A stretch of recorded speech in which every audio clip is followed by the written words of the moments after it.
guys, welcome back to some more AFK Arena. Today we're over on the YouTube account and we are looking at the Contortium Stalker. So that is right, guys. We're going to go through the guide that came up on AFK Inside, but looking at the Grand Hunt.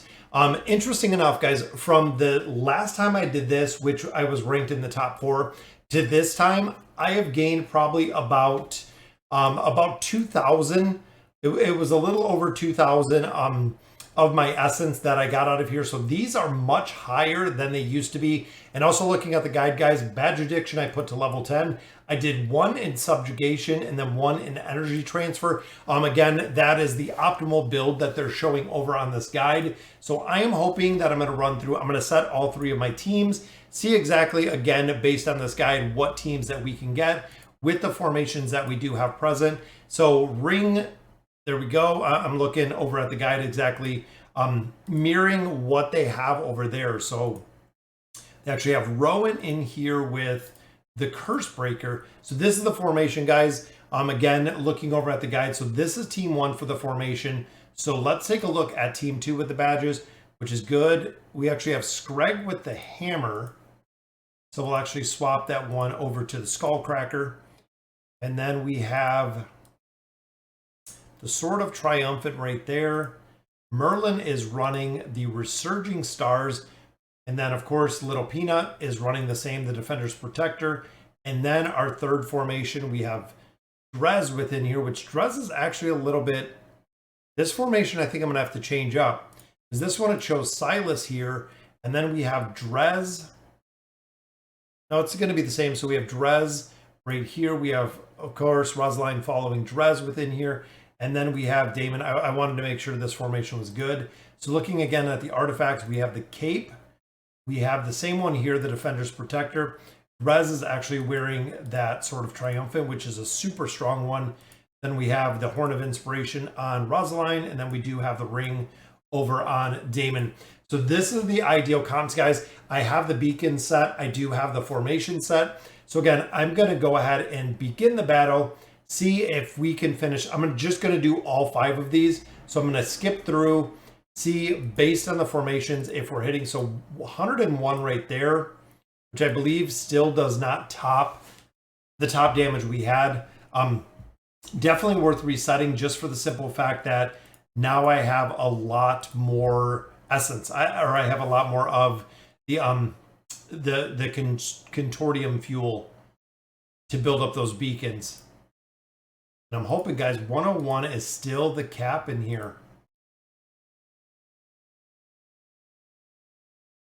So it seems like even with the guide, even swapping around a couple of the artifacts, we're not quite hitting where we need to be. And I believe it is that second team, guys. So 100 right there. See, we're real close. Hitting 100 right there. This is kind of the team that everyone said is kind of broken. But even in here, it says Merlin needs to be the highest combat rating, which could be incredibly difficult to do. I know with some finagling, which even here, guys, they have this team as the first, and then they put Joan of Arc in here with Athalia. This is an entirely different formation. And then we have Drez and we have Grez in here for the final formation. So they even drop Lucretia out of this formation, which is a pretty interesting combination. But to come up number 1, guys, almost 50 million right there. Again, they're running a different formation than what we see from the guide that was just put out. Now, I know this is really optimal, guys, for the build. It has to have the Awakened version of Taylene in there. Of course, you have to have Athalia maxed out. You already have to have Joan of Arc bought and built within these formations. So I'm just going to go ahead. We're going to do our last try here. See if we can maybe break that barrier with a little tiny bit. I know Drez is far from being built, guys. If I had the furniture on Drez, if I had him built up quite a bit more, it would make a big difference in this final battle. You can see, guys, only pulling 15 billion when the first one is pulling 54 billion. So again, hitting that 100 billion mark is where I'm stuck at, but super excited about the rewards, guys. Within the leaderboard being at that 6%, we're still getting Stargazer cards. So absolutely. Let's hop over, guys, and let's check out the guide and see kind of the breakdown. All right, guys, so here we have the guide, the Grand Hunt Round 2 by AFK Inside. Big shout out to them, guys. They've been coming out with some absolutely amazing guides So you can see here, Lucretia Grez. Now this very first team, you can see the badges that they use, but this very first team does an incredible amount of damage. Even looking at the teams that I have built, this was my #1 team. It did very well. Almost 50% of my damage was produced from this first team.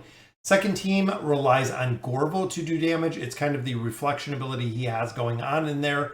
Of course, Screg being over on the enemy side, giving the attack rating boost. If you have the 9 of 9 furniture, you have the energy boost as well. Rain, of course, maximizing the damage. Now, this is really the interesting one with Merlin within here. Because if Merlin is the highest combat rating, which again, I know there's a lot of different ways to kind of finagle it to make it work. And then of course, Little Star, a Peanut, really doing the damage mitigation within this formation. Again, if you have the engraving built, it's going to kind of supercharge the damage, especially the mitigation down there. Final one, of course, is our boss comp, really relying on Drez doing a ton of damage with Rosalion, of course, following him. Damon in there for solid support. We have buffs in here from Silas, and we do have buffs in here from Hodgkin. Works out very well. Again, the further you have them, even Silas, if you have the engraving, can have that damage mitigation factor. If you built up Drez, he does an incredible amount of damage on bosses. We've seen him in the Abyssal Expedition, we've seen him in the Hunting Grounds, and now he is here in the Contortium Stalker as well. Very cool to see. Again, this is kind of the optimal lineup. They didn't give us any alt lineups, but it is very cool to see. Looking at our beacons, now this is kind of what I built my team around. Tank Fortitude Max is really the optimal. Supporters Tenacity minimum. The Temporal Beacon can only be 11 levels different, which means that if you have, the Tank Fortitude at level 11 and you have the support at 0, it will not allow you to take the Tank's Fortitude any further. You actually do have to level it up. It cannot be a greater than 11 level deficiency between all of those. Energy Transfer, again, we picked this one up. Badge Addiction, we had at level 10, and then Subjugation, we did the same at level 1 to really optimize the battle formations we had in there. Second formation, Merlin needs to be the highest combat rating. This, unfortunately, I cannot do because of the engraving. I'd have to swap around a bunch of different heroes, a bunch of different furniture, pretty much cannibalize that second team to get Merlin the highest combat rating, which that way Rain will actually focus on Merlin versus anyone else. In order to gain more damage, you can reset the branches of the Elder Tree. This is really a min-max optimization if you are resetting the branches. Because remember, guys, it is going to be a considerable amount of diamonds to go ahead and reset those branches, so you do have the optimal investment into, again, min-maxing. But I'm super excited for where I'm at. I'm happy that I'm getting some Stargazer cards out of there, guys. It is the accumulation of the resources that we get within this game that do help an incredible amount with progression. So as we continue the Twisted Realm, the Cursed Realm, the Grand Hunt is up. We know that the real season of the Abyssal Expedition is coming. We have an incredible amount of stuff going on in AFK Arena. Today, guys, that'll do it for our video in the Grand Hunt. Again, big shout out to AFK Inside. Let me know in the comments what you guys think. And as always, thank you guys for watching.